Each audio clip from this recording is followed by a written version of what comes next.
Baik, Assalamualaikum warahmatullahi wabarakatuh. Selamat pagi untuk kita semua. Perkenalkan, saya Jessica Salamika dengan NIM channel C02434. Di sini ingin mempresentasikan materi franchise atau waralaba yang dimana ini tugas untuk memenuhi tugas mata kuliah aspek hukum dalam bisnis. Sebelumnya yang terhormat Bapak Dr. Beni Eka Putra SMSI dan Ibu Sheila Murnidayanti SPN. SPN. Eh, Baiklah, tanpa berlama-lama kita masuk yang ke pertama. Baik, di sini kita akan membahas itu apa itu franchise. Yang kedua itu mengetahui sejarah franchise. Yang ketiga itu mengetahui jenis-jenis franchise. Yang keempat itu untuk mengetahui perjanjian-perjanjian dalam franchise. Oke, apa sih itu franchise? Waralaba atau franchise dapat dilihat dari dua aspek, yaitu aspek yuridis dan bisnis. Pengertian franchise dari segi yuridis dapat dilihat dalam ketentuan peraturan perundang-undangan, berbagai pendapat dan pandangan ahli, pasal 1 ayat 1 Peraturan Pemerintahan Nomor 42 Tahun 2007 tentang waralaba. Waralaba franchise diartikan sebagai waralaba adalah hak khusus yang dimiliki oleh orang perseorangan atau badan usaha terhadap sistem bisnis dengan ciri khas usaha dalam rangka memasarkan barang dan atau jasa yang telah terbukti berhasil dan dapat dimanfaatkan dan atau digunakan oleh pihak lain berdasarkan perjanjian waralaba. Nah, sejarah franchise sendiri itu pertama kali dimulai di Amerika Serikat oleh Singer Sewing Machine Company, produsen mesin jahit Singer pada 1851. Pola itu kemudian diikuti oleh perusahaan otomotif General Motor Industry yang melakukan penjualan kendaraan bermotor dengan menunjuk distributor franchise pada tahun 1898. Selanjutnya diikuti pola oleh perusahaan-perusahaan soft drink di Amerika sebagai saluran distribusi di AS dan negara-negara lain. Sedangkan di Inggris, waralaba dirintis oleh J. Lyons melalui usahanya Wimpy and Golden Age pada dekade 60-an. Franchise dengan cepat menjadi model yang dominan dalam mendistribusikan barang dan jasa di Amerika Serikat. Franchising kemudian berkembang dengan pesat karena metode pemasaran ini digunakan oleh berbagai jenis usaha seperti restoran, bisnis retail, salon rambut, hotel, dealer mobil, stasiun pompa bensin, dan sebagainya. Nah, di Indonesia sendiri, franchise dikenal sejak era 70-an ketika masuknya Shake Pizza, KFC, Swensen, dan Burger King. Perkembangannya terlihat sangat pesat dimulai sekitar 1995. Data di Perindak pada 1997 mencatat sekitar 259 perusahaan penerima waralaba di Indonesia. Setelah itu, usaha franchise mengalami kemerosotan karena terjadi krisis moneter. Hal itu disebabkan kondisi ekonomi dan politik yang belum stabil ditandai dengan perseteruan para elit politik.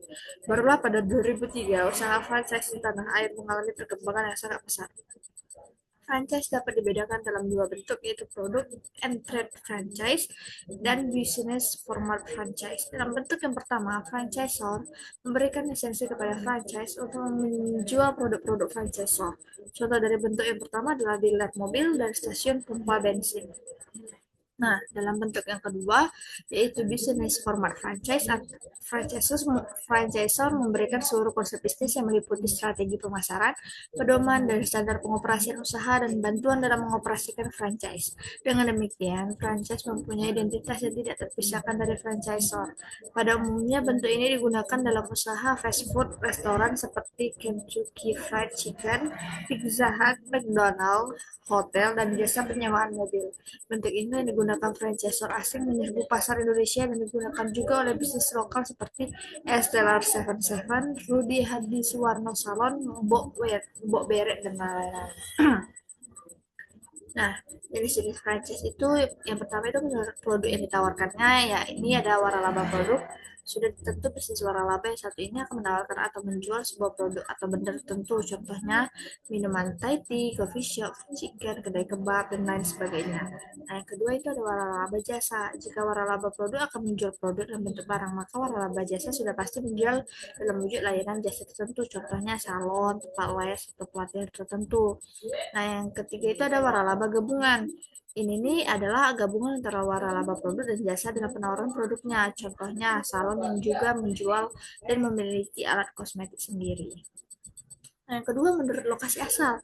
Yang pertama itu ada waralaba mancanegara, yakni ya akan menjual barang brand yang berasal dari luar negeri, contohnya McD, KFC dan lainnya. Yang kedua ada waralaba dalam negeri, yaitu waralaba yang merupakan bisnis menjual produk asal karya anak negeri yang sudah memiliki brand yang dikenal di benak masyarakat, contohnya Indomaret, Alfamart, dan lain-lain sebagainya. Nah, yang ketiga menurut International Franchise Association.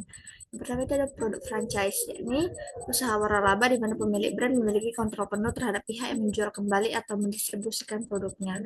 Terus yang kedua ada manufacturing franchise. Jenis bisnis waralaba yang berikutnya ini merupakan hak yang dimiliki franchise untuk membuat produk-produk dari brand tertentu yang dimiliki franchisor. Nah, yang ketiga itu ada business opportunity ventures, yakni kita tuh diwajibkan untuk membeli serta mendistribusikan atau memasarkan berbagai produk yang berasal dari perusahaan tertentu. Nah, yang keempat ada business format franchising, yaitu bisa dibilang sebagai format yang menyeluruh atau lengkap di mana franchise akan menjual produk milik franchisor dengan menjalankan kesepakatan atau cara dan sistem yang disesuaikan dengan franchisor tersebut. Baiklah, di sini kita masuk juga lagi ke topik perjanjian pada franchise. Perjanjian waralaba atau franchise agreement adalah kontrak tertulis yang mengikat antara franchisor atau pemilik merek dan franchise atau penerima hak untuk mengatur hak, kewajiban, biaya, dan standar operasional. Perjanjian ini wajib memuat klausul utama seperti hak kekayaan intelektual, dukungan teknis, wilayah operasional, jangka waktu, serta mekanisme pendaftaran surat tanda pendaftaran waralaba atau STPW untuk menjamin legalitas bisnis. Baiklah, di sini kesimpulan dari presentasi yang sudah saya berikan adalah franchise atau waralaba merupakan salah satu model bisnis yang berkembang pesat karena menawarkan kemudahan dalam menjalankan usaha dengan sistem yang telah teruji. Konsep ini memungkinkan pelaku usaha untuk memanfaatkan merek, produk, serta strategi bisnis yang sudah dikenal masyarakat, sehingga dapat mempercepat proses pengembangan usaha dan meningkatkan peluang keberhasilan.